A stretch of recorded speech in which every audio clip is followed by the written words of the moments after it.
Assalamualaikum warahmatullahi wabarakatuh. Alhamdulillahi rabbil alamin. Asyhadu an la ilaha illallah wahdahu la syarikalah wa asyhadu anna Muhammadan abduhu wa rasuluh.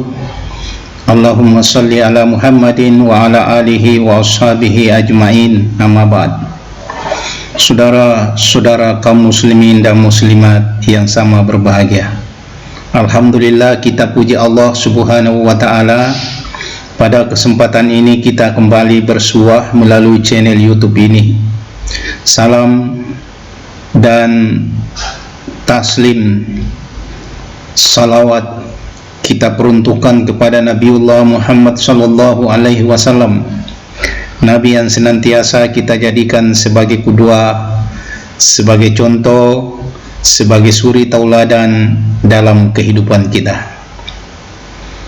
Pada kesempatan ini, izinkan saya menyampaikan perihal tentang persoalan kepemimpinan.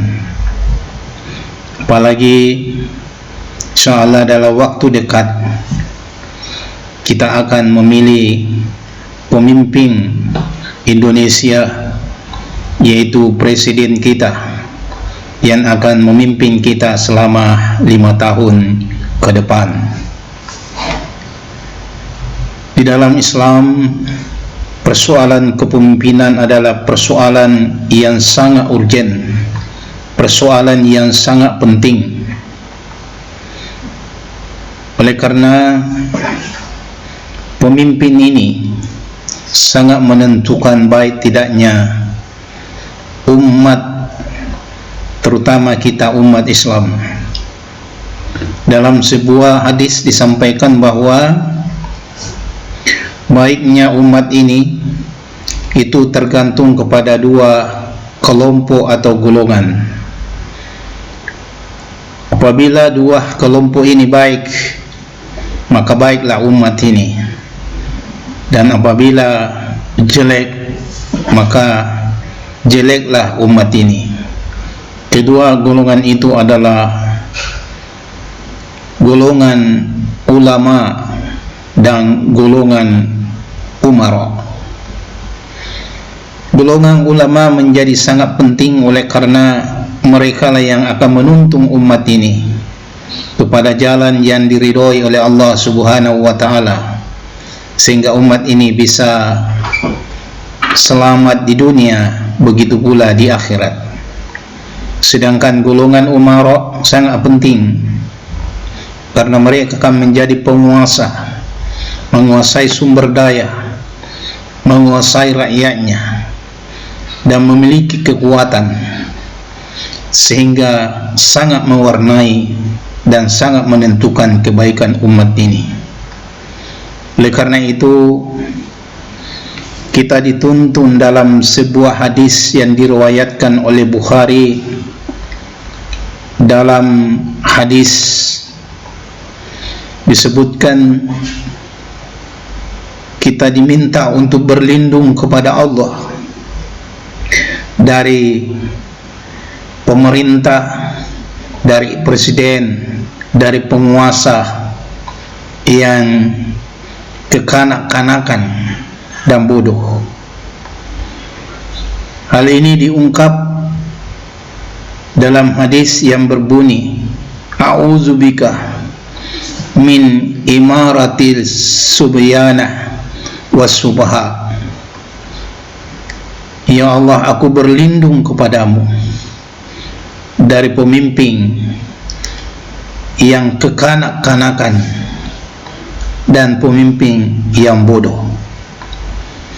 Kita berlindung kepada Allah subhanahu wa ta'ala agar kita dihindarkan oleh Allah subhanahu wa ta'ala dari seorang pemimpin yang akan memimpin kita yang kekanak-kanakan dan bodoh. Kekanak-kanakan di sini tentu bukan karena usianya. Boleh jadi ada orang yang berumur puluhan sudah tua, ya, berumur tua tetapi pikirannya masih kekanak-kanakan. Boleh jadi juga masih muda tetapi pikirannya sudah dewasa. Jadi yang dimaksud di sini adalah sikap yang tidak dewasa. Jadi seorang pemimpin yang tidak memiliki sifat kedewasaan. Mereka seperti kekanak-kanakan, tampilannya seperti anak-anak.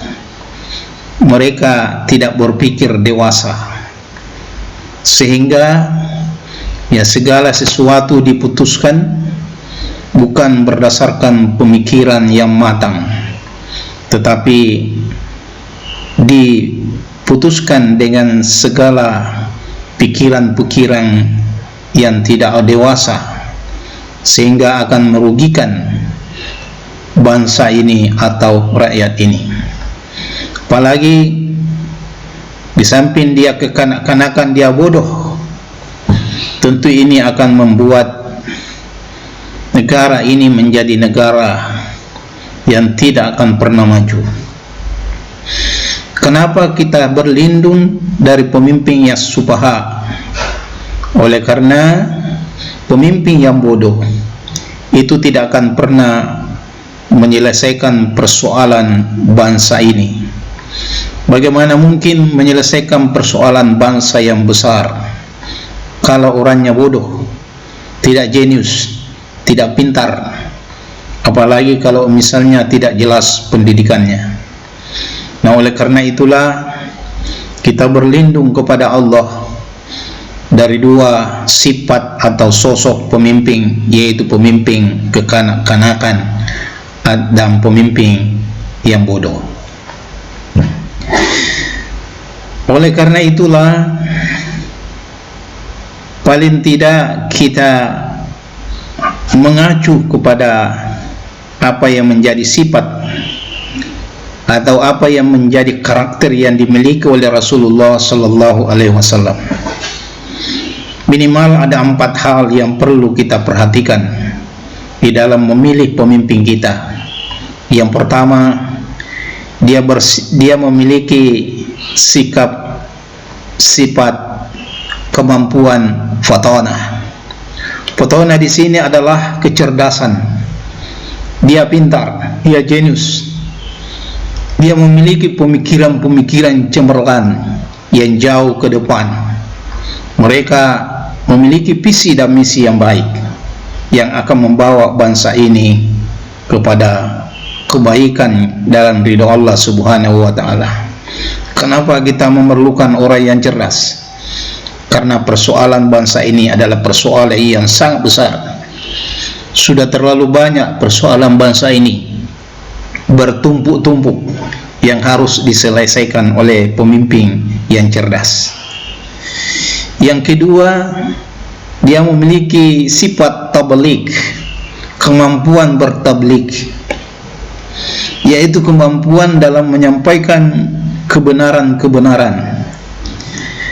Dia berani menyuarakan kebenaran, tidak menyembunyikan kebenaran, atau tidak membela yang namanya kebatilan. Pemimpin seperti ini akan menyampaikan dengan jujur kebenaran itu kepada rakyatnya. Dia tidak akan menutup-nutupinya, sehingga kebenaran itu bisa dikenal menyeluruh oleh seluruh rakyatnya. Kemudian yang ketiga, orangnya siddiq, jujur, memiliki kejujuran. Dan ini sangat penting, jujur di dalam melaksanakan amanah yang diberikan kepadanya, tidak neko-neko, tidak sengaja melanggar, jujur, tidak suka berbohong, tidak suka menyampaikan hoax, berita-berita bohong yang akan membohongi rakyatnya. Jadi dia memiliki sifat yaitu siddiq. Kalau gelaran Rasulullah itu karena kejujurannya, dia digelari Al-Amin. Kemudian dia itu amanah. Jadi mereka ketika telah dilantik menjadi pemimpin, menjadi presiden, amanah, memegang janji, apalagi sumpah yang ditembangkan kepadanya ketika dilantik. Apa itu amanah? Ya, ada amanah dari undang-undang negara kita, terutama undang-undang mencerdaskan bangsa, memakmurkan bangsa ini, menggunakan kekayaan negara kita untuk kepentingan dan kemakmuran rakyat, bukan untuk kepentingan golongannya, apalagi untuk kepentingan orang asing. Itu penting. Jadi dia siddiq, jujur, bukan hari ini berbohong A, besok menyampaikan B, besoknya lagi C. Tidak ada kejujuran, makanya pernyataannya selalu berubah-ubah. Hari ini mengatakan A, besok kembali menjadi B.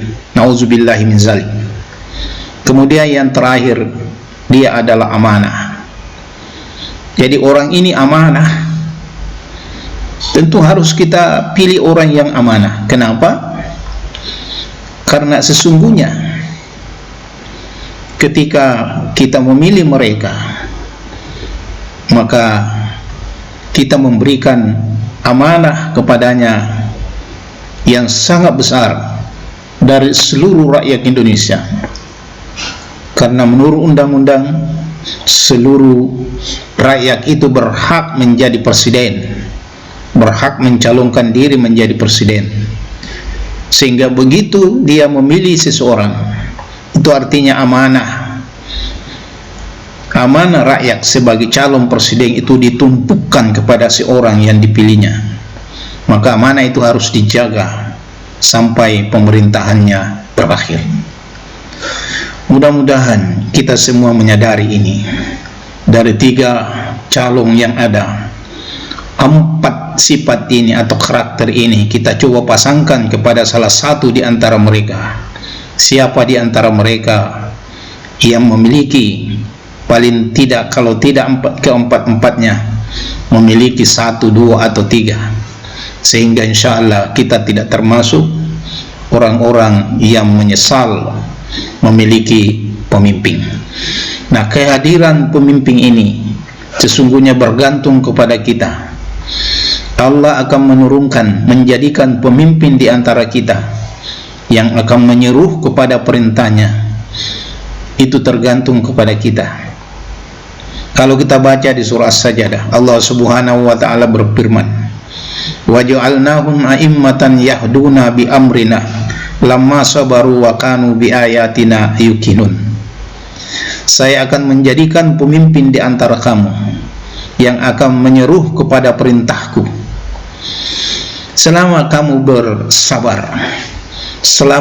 bersabar dan beriman. Oleh karena itu, hadirnya seorang pemimpin itu sangat bergantung kepada kita.